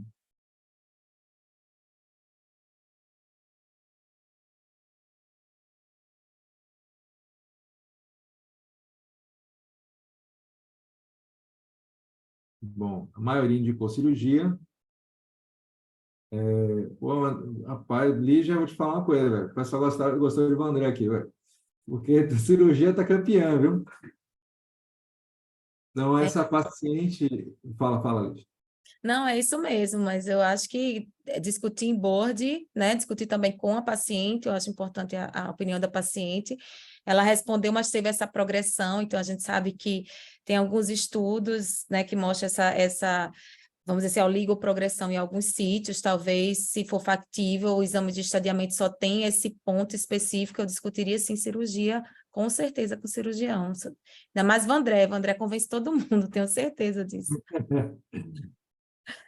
Esse paciente aconteceu isso, depois dessa discussão no board, a gente acabou indicando a cirurgia para ela, né, principalmente por conta dessa lesão suspeita em ovário não ter correlação com uma lesão primária. Você concorda, Amanda, de operar essa paciente ou você acha que não estariam fazendo a coisa certa? Concordo. E é muito interessante essa discussão específica para o Krukenberg, né, para essa doença metastática de ovário. A gente vê muito em câncer coloretal, em câncer gástrico. Às vezes você só tem a lesão ali, você faz o PET e, eventualmente, se discute em casos do tumor gastrointestinal se a disseminação é transcelômica ou se é hematogênica, mas na prática você vê a resposta do controle do primário e às vezes fica só lá o ovário. E eu acho que, mais uma vez, se você consegue oferecer uma cirurgia no qual a radicalidade seja mínima e você vai ter esse controle desse sítio que está descontrolado, eu acho que é um racional bem interessante, sim. Mas, mais uma vez, eu acho que tudo deve ser individualizado, baseado em tudo que eu já falei. Perfeito. Essa paciente foi indicada a cirurgia, né? Foi feita uma forectomia, mas esterectomia total ampliada, né? E veio no útero um carcinoma unifocal com 5,2 centímetros, tinha invasão maior que 50%, é óbvio, né? Com aquela lesão enorme que tinha lá. Infiltrava paramétrico bilateralmente, mas tinha margens livres, ovário direito e esquerdo com carcinoma, mas não tinha cápsula intacta, né? Mostrava que realmente foi uma metástase hematogênica, não foi um Krukenberg em si. Tubo uterino não tinha neoplasia. Enfim, mas 2 meses depois, no novo estadiamento, já mostrava um surgimento de lesão, né? Novamente em região de parede vaginal, né? A cadeia linfonodal toda, né, com o aumento dos seus linfonodos, tinha um pouco de líquido livre na pelve e o CA-125 nesse momento já estava em 6.493. Tá? Isso em pouquíssimo tempo pós a cirurgia, a gente tinha feito estadiamento um pouco antes da cirurgia e a gente decidiu por fazer um novo estadiamento com pouco tempo após. Bom, mas nessa progressão, o que fazer? Né? Uma quimioterapia, imunoterapia isolada ou pembro mais lenvatinib?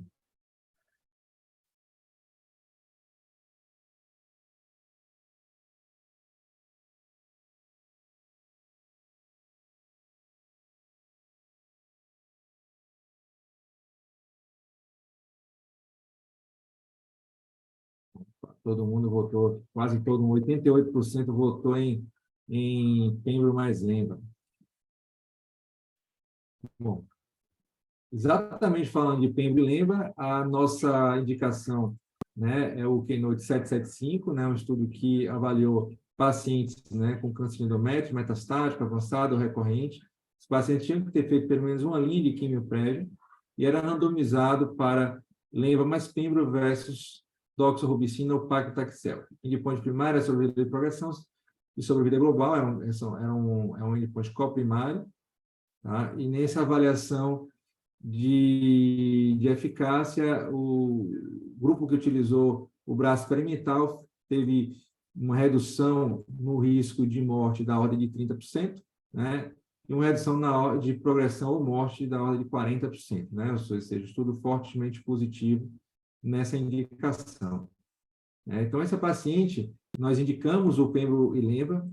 Há de se dizer que esse paciente, no dia da infusão, ela começou a ter uma artralgia, que eu fiquei preocupado de ser uma doença autoimune, né, já que a gente ia usar um imuno-oncológico naquela ocasião, pedi uma avaliação da reumato, e segundo a reumato, a suspeita dela era de uma artrite paraneoplásica, e eu poderia continuar com a imunoterapia. Tá? foi feito doses baixas de corticoide com hidroxicloroquina e metotrexato para essa paciente. Então, essa paciente teve um comportamento distinto de resposta, né, ao passo que a ressonância magnética, com 4 ciclos da combinação, mostrava uma importante redução das lesões, o CA-125 dela já mostrava um aumento, né, paradoxal, né, no que a gente estava vendo. Em paralelo, ela tinha alguns sintomas de eventos adversos, como fadiga, inapetência, digeusia, adenofagia, hipoglicemia. Por outro lado, a doença reumatológica dela parecia estar em controle. Tá? E a pergunta que eu coloco para vocês é se um paciente com a toxicidade grau 2, como vocês estão vendo, o que fazer? A gente reduz a dose do levantinib, a gente suspende definitivamente o levantinib, a gente suspende o pembro, ou a gente suspende as 2 combinações de lenva mais pembro. Podem voltar.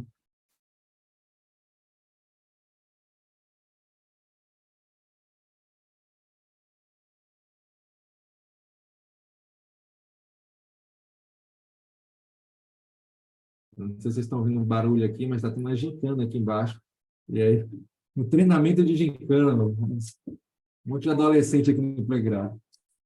Bom, então a maioria voltou para reduzir o levantinib, né? Se a gente pega aqui na literatura, o que nós temos é que a maioria dos eventos adversos nessa combinação foi hipertensão, com 17% dos casos, seguido por diarreia, síndrome de Montpellier, proteinúria, diminuição do apetite, fadiga e perda de peso.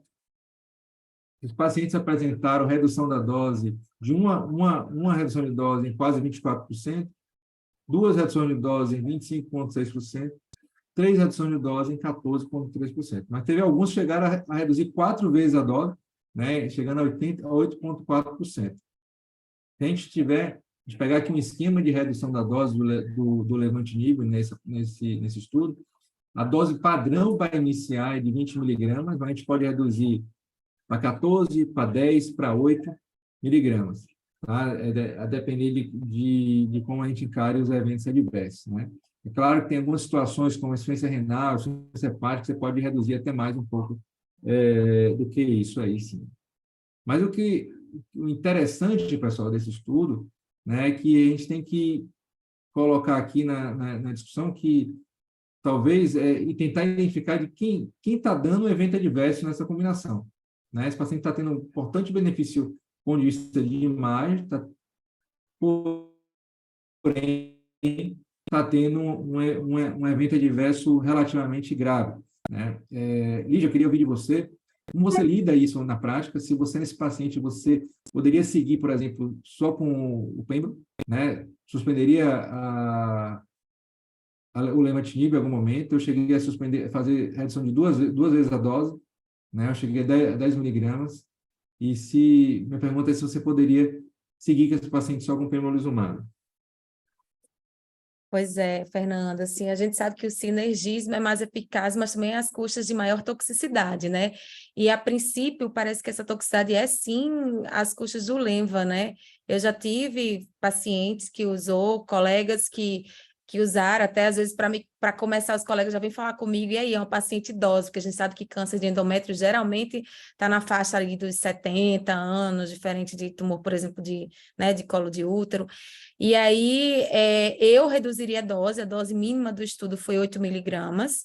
A gente vê claramente quando a gente reduz a dose ou suspende por enquanto o lenva, a gente vê essa paciente, que a paciente melhora, mostrando que é realmente da medicação. Para quem não tem estabilidade microsatélite, eu não fico confortável de tirar totalmente o lenva, entendeu? Então, eu vou reduzindo até a dose mínima, que é os 8 miligramas, e aí, geralmente, a gente tenta ver como é que a paciente vai ficar. A toxicidade que eu mais vejo realmente na prática é hipertensão arterial, mas também tem queda do estado geral, o paciente realmente tem uma queda do estado geral, mas eu tento insistir a dose, até a dose mínima, mas eu não fico confortável quem tem estabilidade deixar só a imunoterapia, não. E eu acredito, sim, que a toxicidade é por causa do lenva, da associação, na verdade, né? Mas mais as custas do lenva. Essa E assim é paciente, universal, sabe, Fernando? Eu acho que nenhum colega, se você conversar nos boards, enfim, nos congressos, não tem um colega que fala que fez tranquila essa medicação. Enfim, se você for ver, e até na própria literatura, você vai ver que você já vai esperar essa redução de dose. verdade. Existe até, né, um indicativo que devemos iniciar com uma dose máxima de 20 miligramas, né? Que talvez isso pode ser demonstrado até em uma eficácia melhor, mas as custas de uma toxicidade bastante elevada. Essa paciente perdeu muita performance, mesmo reduzindo a dose, né, de modo que eu hoje estou sem nenhum tratamento para ela, né, por conta dessa perda de performance, nem o próprio Pembro ela conseguiu utilizar. Então, eu acho que a gente tem que conversar bastante isso em relação à redução de dose. Acho que não tem que esperar muito para reduzir. A gente tem que ir realmente pesar a mão na redução. Se for o caso, a gente pode até retornar para a dose num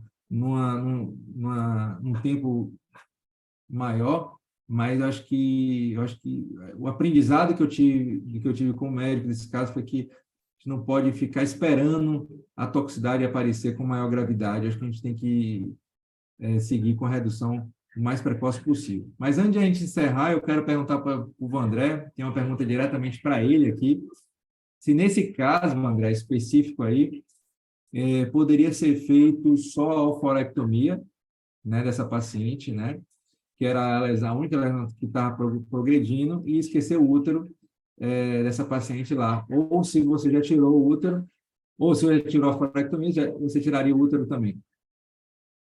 Excelente pergunta. Eu acho que poderia sim ter sido feito somente a salpingo-foré, mas acredito que o colega no intraoperatório avaliou de que a esterectomia não iria agregar uma radicalidade maior, tanto que a paciente se recuperou e não complicou, então não acredito que tenha sido a atitude incorreta, não.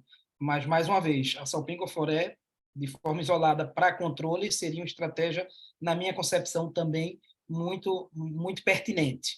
Mas, o fato dele ter associado à esterecoanexia contralateral, desde que, na avaliação, ele viu que não agregaria uma morbidade desnecessária, também não acho que seja uma estratégia errada de forma nenhuma.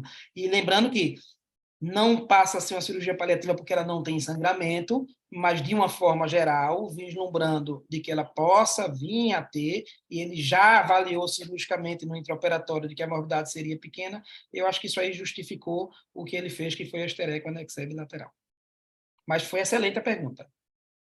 Perfeito. Vai lembrar que é uma cirurgia de exceção, não é uma conduta de exceção, não é uma conduta que a gente faz rotineiramente, né? Vale dizer que essa paciente tinha também uma lesão supraclavicular lá no começo do tratamento. É importante que se fale que essa paciente ela não tinha condição financeira de realizar o PET com frequência, o convênio dela não aprovava, né? E a gente acabou estadiando ela com tomografia, que é o que a gente tinha, e o que é a recomendação também, a gente não está fugindo de recomendação de nenhum guideline, você fazer com tomografia apenas, tá? E é importante que se diga que a cirurgia não era a intenção curativa dela, né? Então, é a intenção de avaliação realmente do ovário, diminuir sintomas locais que ela pudesse acontecer, como sangramento, etc. Enfim. Pessoal, gostaria de agradecer a presença de vocês, Lígia, Vandré, fantástica participação. Eu aprendi muito com vocês dois hoje aqui, né?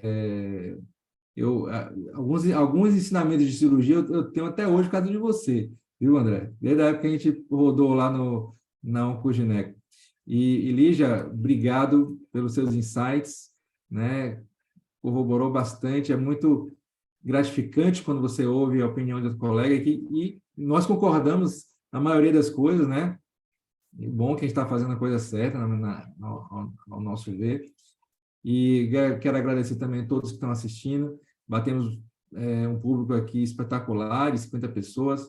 Basicamente, aqui é uma quarta-feira, né? Vendo online, né? Não temos aqui o benefício de uma comida, de um restaurante, de um vinho, né? Mas o que a gente tem para oferecer foi ciência, né? Uma boa conversa, bom bate-papo e grande experiência. Obrigado a todos. Vou deixar palavras finais para vocês dois, né? Mais uma vez, obrigado pela presença. Quero agradecer ao Goni, Fernando, por essa iniciativa, que eu sou super fã do Goni, né? Tá favorecendo aqui a gente do Norte e Nordeste, que nós somos tão carentes dessa parte científica, né? Vandré, sensacional, assim, cirurgião sensacional, que eu já falei que eu vou fazer umas parcerias com os estudos dele aqui para puxar para o Rio Grande do Norte. Agradecer a MSD pelo apoio e a todo mundo que está aqui escutando a gente, né? E vamos combinar mais, Fernando. Essa parte a gente é muito carente dessa discussão de oncogineco, super importante. Muito obrigada pelo convite e estou à disposição de vocês. Uma boa noite para todos. Bom, agradecer também ao Goni e a Fernando, muito obrigado pelo convite, achei que foi extraordinário. Lígia, excelente apresentação, Fernando também, a todos que fizeram parte desse projeto, o pessoal do MSD, e a todo mundo que participou de casa, e foi muito legal porque ficou bem interativo, né? E a gente vê alguns nomes, Matheus, Cristina eu acho que está na Alemanha, Cristina até na Alemanha está vendo a gente aqui, a gente tem até um público internacional, mas enfim, obrigado mais uma vez, beijo para todos vocês e beijo para todos que puderam assistir, e até a próxima, né? Que a próxima esteja próxima aí para a gente discutir mais. Beijão. Um abraço, pessoal.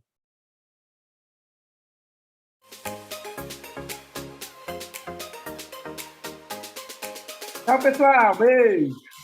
Tchau.